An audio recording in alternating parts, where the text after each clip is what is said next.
everyone, it's Desiree, and we are hopping today through Instagram and also on YouTube, and I am here with Scrappy Tails Crafts and Sabrina's beautiful collection, at least part of it, called J'adore. So we are going to be using her high-heeled shoe die and also the Paris Besties stamp set, and I'm focusing on that sentiment J'adore. I fell in love with it. So we're going to do a lot of die cutting today. We're going to do some die cut inlay. We're going to do some heat embossing. We're going to do some splattering. So let's have some fun and let's see what we come up with. Well, you already saw it in the beginning, but here we go. So let's start with our splattering. I am using Kitsch Flamingo, picked raspberry, and also I believe there's black soot in there, and we're going to use also I think it is festive berries. So I'm focusing in the upper, on the left hand or the right hand side of this panel. This is a watercolor panel. It's Canson XL, and I just did all kinds of splatters there. And you can see I'm focusing in this one area because of our main image, basically two main images that are going to be set there. Since I have this panel dry, I'm going to do my stamping and heat embossing next. I fell in love with this sentiment. Now there is also a coordinating die set that goes with this stamp set. We're not going to be using that today, but she has dies that covers all of the images and the sentiments for that stamp set. You can see I've got the base of my heel going, and I had to pull in those little tiny glasses because they were just adorable. We are going to stamp this multiple times using VersaFine black. I wanted a nice, deep, rich black, but because I'm stamping on a piece of watercolor paper, it is cold pressed, so it is textured. I need to just make sure that I stamp this a couple times so that I can get a nice, solid image. So you can see I'm on my third there, and that's where we stopped. I'm going to use my clear embossing powder, and then I'm going to heat set that. Now, I did also stamp this again, actually. This is a pretty big sentiment. It's pretty large there. So doing one heat emboss isn't going to give you that smooth look of the shininess. So I'm coming in now with my clear ink, going over that stamp again. I never remove my stamps. At least I try not to, because I know I'm going to have to stamp again. So this time I did. This time using the clear ink, and then I'm coming in again with the clear embossing powder, just so I can have a nice, thick, clear coating on that. And that is just going to smooth out that layer of embossing.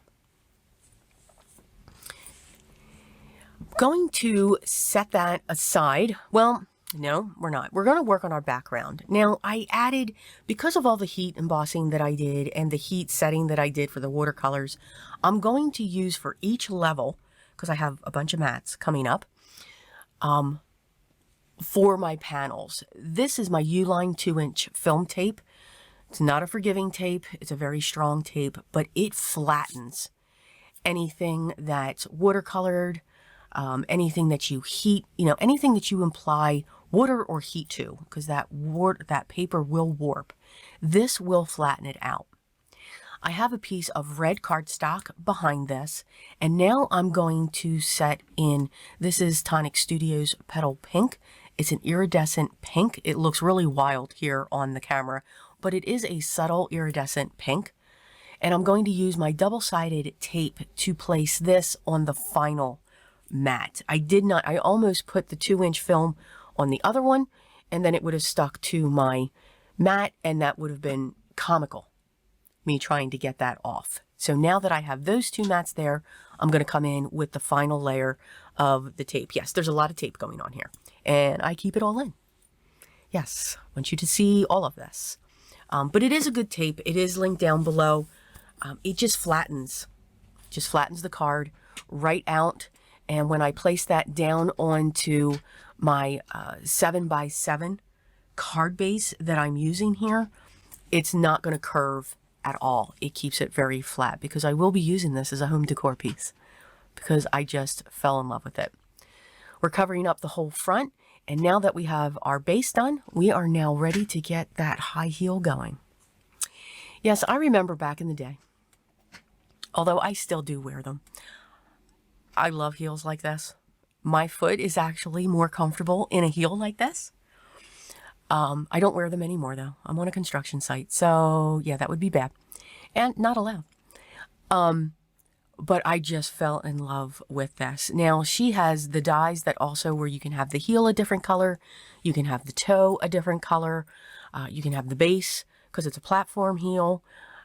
She just thought of everything when it came to this. So I'm going to set down my main piece for my shoe, and I fell in love with the roses. I have the one layer down where I put 2 pieces of cardstock so I could just get the imprint of this design onto that piece of cardstock, and I adhered that to the shoe base. I then die cut it again from black, except this time I wanted all the pieces out. So I've got all of those pieces out, and now I have that outline of the roses there. So here's my green, and we're going to do some die cut inlay. Now for this video, I'm only going to show you the green. I do the same thing that I do for the red that I use for the roses. When I die cut this, all the pieces didn't come out, and I always hope for that because I don't want them to fall out. I want to know where they go so that I don't get lost. And now we're just going to put the glue down onto the shoe, and then we're going to place our piece in there. I am using a jewel picker with a pickup side, and then it's not a pokey tool, but it's a tool that you can do that with. This way, when I place that piece down, I can then use that other end to push the piece down into that area. I'm being bold here by pulling out those last 3 pieces. I just made sure that I put them in the row of how I was going to put them into the shoe. And then I just used the green for the last. You could use any color you want, but I saw that as a leaf. So that is what our shoe looks like. And I also added, I used my Spectrum Noir sparkle pen, and I went over the leaves and the roses. I would love to have a pair of shoes that look like that. Oh, they're gorgeous. I die cut the bow from red glitter, and also 2 more times from red cardstock, so that that could be a nice chipboard piece as well. I'm setting my shoe over the Eiffel Tower. I thought it fit perfectly there, and I'm going to use my double-sided foam squares to prop this up. Now I did use 3 of those card bases to do the base of the shoe, but I did want this to really be propped up, so I am going to add even more dimension because we can never have enough dimension on our focal points. So between the sentiment and the shoe, we've actually got 2 focal points, but they tie together. And that's why you can see I made sure those splatters were to the right, and I'm going to prop up the bow as well, and that is going to sit on the top of the shoe as if it's off the back. So yeah, anybody find these shoes, please let me know. Oh yes. So I'm going to add some gems. I dug into the Christmas tin of gems that I have from Scrappy Tails, chose one of the reds, and now we're just going to place some gems in the background here. So I do hope you enjoyed this project. Please make sure you follow along the hop. That's going to be sitting in my Instagram so that you can see that. And Scrappy Tails is going to be giving away 2 $25 store gift cards. Who doesn't want that? So make sure that you comment on the Instagram post. Please comment here. I'd love to have your comments here, but your comment here will not put you into the drawing.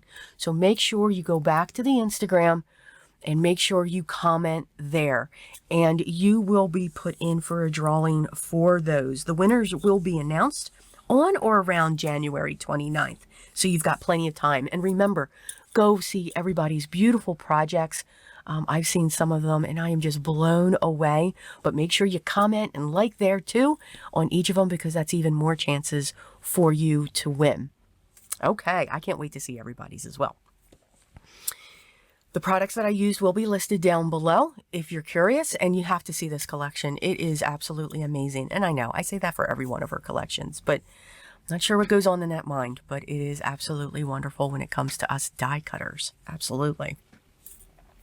If you have any questions, make sure you leave those down below and I'll get back to you as soon as I can. Enjoy your day. Have fun creating what you create, because it is art and it is yours. But remember what is always most important to me.